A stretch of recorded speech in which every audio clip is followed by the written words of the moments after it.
சென்னையிலே ஒரு போதகர் வந்து ரொம்ப அற்புதமான ஒரு சாட்சி.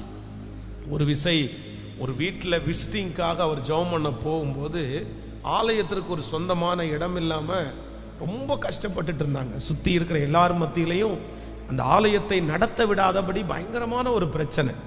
அப்போ வந்து அந்த தேவனுடைய ஊழியர் அந்த வீட்டில் விசிட்டிங் பண்ணி முடித்து வெளியே வரும்போது ஆண்டவர் தன்னுடைய மனதில் காமிச்சு, பக்கத்தில் இருக்கிற ஒரு இடத்தை காமிச்சு, இது நான் தேவனுடைய ஆலயத்தை கட்டுவதற்காக கொடுக்குற இடம் அப்படின்னு மனசில் ஒரு எண்ணம் உண்டானது. ஸோ அதற்காக ஜெபம் பண்ண ஆரம்பித்தார். உடனே பார்த்தீங்கன்னா அந்த இடத்தை வாங்குவதற்கு போல சகல விதமான நம்பிக்கைகள், நிறைய விசுவாசம். ஒவ்வொரு டைமும் அதை நம்ம வந்து வாங்க முடியாதுன்னு சொல்கிற சூழ்நிலையிலெல்லாம் கர்த்தர் தைரியப்படுத்தி, இல்லை நான் மகா பெரிய தேவன், நான் வல்லமை உள்ள தேவன், யாருக்கெல்லாமோ செய்திருக்கிறேனே உனக்கு செய்ய மாட்டேனா, இப்படி கர்த்தர் அவரை தைரியப்படுத்திட்டே இருந்தார். அந்த லாஸ்ட் மினிட்ல பார்த்தீங்க அப்படின்னு சொன்னால் எல்லா தேவைகளுக்கும் சந்திக்கப்பட்டு இப்பொழுது வந்து அந்த இடத்தை வாங்குவதற்காக ஒரு சின்ன லோன் ஒன்று அதுக்காக முயற்சி எடுக்கிறாங்க. அந்த லோன் வந்து சாங்ஷன் ஆயிடுச்சு. அந்த லோன் கொடுக்குற நபர் ரொம்ப நெருக்கமான ஒரு நபர். நீங்கள் கேட்குற பணத்தை நான் தந்துடுறேன் அப்படின்னு சொல்லி எல்லாமே ரெடி ஆயிடுச்சு. அவ்வளோதான், ரெஜிஸ்ட்ரேஷன் டேட்டை வந்து ஃபிக்ஸ் பண்ணிட்டாங்க. இவ்வளோ நாளில் பேங்க்ல இருந்து பணத்தை அனுப்பிடுவாங்க, எல்லாமே முடிஞ்சிருச்சு. ஆனால் திடீரென்று ஒருத்தர் இந்த சூரிட்டியில் கையெழுத்து போடணும் பாருங்களேன், ஜாமீன் கையெழுத்து, அந்த நபர் வந்து என்ன சொன்னார் அப்படின்னு சொன்னால், நீங்கள் எப்படி அது வாங்குவீங்க, எங்களுடைய சைன் எல்லாம் போட்டு நீங்கள் எப்படி வாங்கலாம், நான் வந்து அதுக்கு நான் துணை நிற்க மாட்டேன், அதை நான் செய்ய முடியாதுன்னு சொல்லி லாஸ்ட் மினிட்ல நான் வந்து அதில் கையெழுத்து போட முடியாதுன்னு அப்படியே குறுக்க திரும்பிட்டார். அந்த லோன் ப்ராசஸ் பார்த்தீங்கன்னா அப்படியே நின்றுச்சு. இவருக்கு ஒன்றுமே தெரில.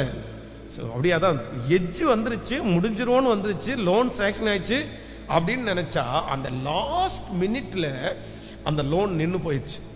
அப்போ வந்து அந்த ரெஜிஸ்ட்ரேஷன் நடக்கலை. அதற்கு பிறகு 9 மாதம் வரைக்கும் அந்த லேண்ட் ஓனர் வந்து வெயிட் பண்ணிகிட்டே இருந்தார். சரி பரவாயில்ல ஃபாதர், அடுத்த டைம் முடிச்சுங்க, இந்த மாதம் முடிச்சுங்க. ஆனால் 9வது மாதம் நெருங்கும் போது அந்த ஓனர் சொல்லிட்டார், இதுக்கு மேலே என்னால் கண்டிப்பாக நான் வந்து நிற்க முடியாதுப்பா, நான் வந்து நிற்க மாட்டேன், நான் யாருக்காவது ஒருத்தருக்கு கொடுத்துட்றேன், நீங்கள் அட்வான்ஸை திரும்பி வாங்கிருங்க அப்படின்ட்டார். அந்த நாள் அந்த தேவனுடைய ஊழியர் நேர மாடியில் போய் தன்னுடைய ஜப அறையில் முழங்காலில் நின்று, ஆண்டவரே நீர்தான் வாக்கு கொடுத்தீர், நீர்தான் வாக்கு தத்தத்தை சொன்னீர், இது எப்படி இந்த கடைசி நேரத்தில் வந்து இப்படி மாறிடுச்சு, சரி பரவாயில்ல அப்படின்னு அவர் ஜெபம் பண்ணிகிட்டே இருக்கும்போது அவருடைய ஆஃபீஸுக்கு கீழே ஒருத்தவங்க பெல் அடித்தாங்களாமா. அப்போ அவர் அந்த கதவை திறந்து பார்த்தா ஒரு வயசான ஒரு அம்மா. அந்த அம்மா வந்து வழக்கமாக எப்பெல்லாம் அந்த அம்மா வருமோ, ரொம்ப கஷ்டப்பட்ட அம்மா, அந்த அம்மாவுக்கு பார்த்தீங்கன்னா இவர் வந்து கீழே போய் ஒரு 100 ரூபா கொடுப்பாரு. அந்த அம்மா 100 ரூபா வாங்கிட்டு சந்தோஷமாய் கடந்து போமாம்மா. உடனே இவருக்கு ரொம்ப கோபம் வந்துச்சாம்மா. சரி நம்ம இவ்வளோ கஷ்டத்தில் இருக்கிறோம், நம்ம இந்த காரியத்தை பண்ண முடியாமல் இருக்கிறோம், இந்த அம்மா இந்த நேரத்தில் வந்து காசுக்காக இப்படி நின்றுட்டு இருக்கேன்னு சொல்லிட்டு கோபமாக கீழே இறங்கி வந்துட்டுருக்காரு. வந்த அந்த நிமிஷத்தில் அந்த அம்மா, அந்த வயதான அம்மா, அவங்களுடைய பர்ஸில் இருந்து ஒரு 100 ரூபாவை எடுத்து பாஸ்டர்கிட்ட கொடுத்து, சர்ச்சுக்காக இடம் வாங்குறீங்கன்னு சொல்லி கேள்விப்பட்டேன், ஏதாவது செய்யணும்னு நினச்சேன், அதனால என்கிட்ட இவ்வளோ தான் இருக்குது, இதை நீங்கள் வச்சுக்குங்கன்னு கொடுத்தாங்களாமா. அந்த 100 ரூபாவை கையில் வாங்கின உடனே ஆண்டவர் அந்த ஊழியக்காட்ட பேசினாராமா, எப்பா இது யார் உனக்கு 100 ரூபா கொடுத்தா? அவர் சொன்னாராம்மா, ஆண்டவரே என் கையிலிருந்து மாதம் 100 ரூபா வாங்குறாம்மா, உன் கையிலிருந்து 100 ரூபா மாதம் வாங்குற அம்மா உனக்கு 100 ரூபா கொடுக்க முடியும்னா, நீ பிறந்ததுலேருந்து இது வரைக்கும் உன்னை வளர்த்துக்கிற நான் உனக்கு செய்ய முடியாதா? நான் உனக்கு பண்ண மாட்டேனா? அப்படியே அந்த காசை கொடுத்துட்டு அழுதுட்டே மேலே போய் வேற எதையுமே அவர் சொல்லலையாமா. நன்றி ஆண்டவரே, நன்றி ஆண்டவரே, நான் இப்ப நம்புறேன் ஆண்டவரே, நீர் அந்த காரியத்தை செய்வீர், செய்து முடிக்க முடியும், உங்களால முடியும் ஆண்டவரே, நான் நம்புறேன் ஆண்டவரே அப்படின்னு ஜெபம் பண்ணிட்டு இருக்கும் போதே ஒரு நபர் வந்து அந்த இடத்திற்கான முழு தேவைகளையும் சந்தித்து இன்றைக்கு அந்த இடத்துல ஒரு மகா பெரிய தேவாலயம் கட்டப்பட்டிருக்கிறதை கண்களெல்லாம் காண்கிறோம். ஹல்லேலூயா. கர்த்தருடைய பிள்ளைகளே, கர்த்தர் இன்றைக்கு ஒரு சிலரிடத்துல இந்த கடைசி மாதம் ஆண்டவர் தெளிவாய் வாக்கு கொடுக்கிறார். உங்க கரத்தை பிடிச்சது கர்த்தர் சொல்றாரு, நான் உன்னை நம்ப பண்ணின அந்த வார்த்தையை உனக்கு நான் திரும்பவும் உனக்கு நான் நினைப்பேன்.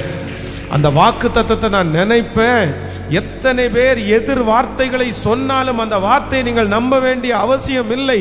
கர்த்தர் சொல்லுகிறார், ஓ மனிதனுக்கு நாவை உண்டாக்கினவர் யார்? கர்த்தராகிய நான் அல்லவோ, நான் அல்லவோ, நான் உனக்கு செய்து முடிக்க வல்லவர். ஹல்லேலூயா, ஆமென். சொல்லுங்கள், விசுவாசிக்கிறீங்களா இல்லையா? காலங்கள் கடந்ததோ தாமதமானதோ வாக்கு தந்தவர் அவர் சிறந்தவர், அவர் சிறந்ததை செய்கிறவர். நமக்கு ஏமாற்றம் இல்லை. இந்த வார்த்தையை நான் பிரசங்கம் பண்ணி கொண்டிருக்கும் போதே நிறைய பேருக்கு நிறைவேறுகிறதை நான் உணர்கிறேன். இந்த 2024வது வருஷத்தினுடைய இந்த கடைசி மாதம்தான் உங்களுக்கு காத்திருக்கிற மாதம். உன்னுடைய காத்திருப்பு ஒரு நாளும் வீணாகாது. உன்னுடைய காத்திருப்பு முடிகிற நேரம் வந்தது. நீங்கள் அமர்ந்திருக்கிற நேரம் முடிவுக்கு வந்தது. கர்த்தர் உங்களுடைய சொன்ன வாக்குத்தத்தத்தை நிறைவேற்றுவதற்கு நேரம் வந்தது, நேரம் வந்தது. ஹல்லேலூயா.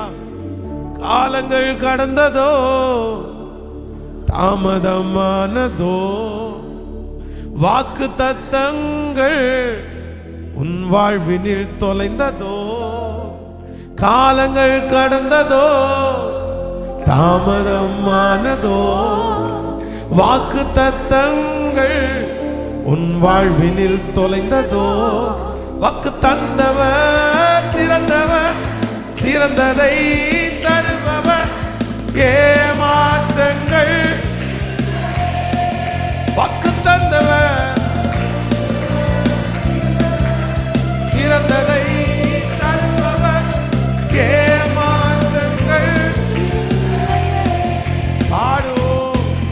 வாக்கு பண்ணினவர் மாறிடார், வாக்கு தத்தம் நிறைவேற்றுவார். வாக்கு பண்ணினவர் மாறிடார், வாக்கு தத்தம் நிறைவேற்றுவார். சோர்ந்து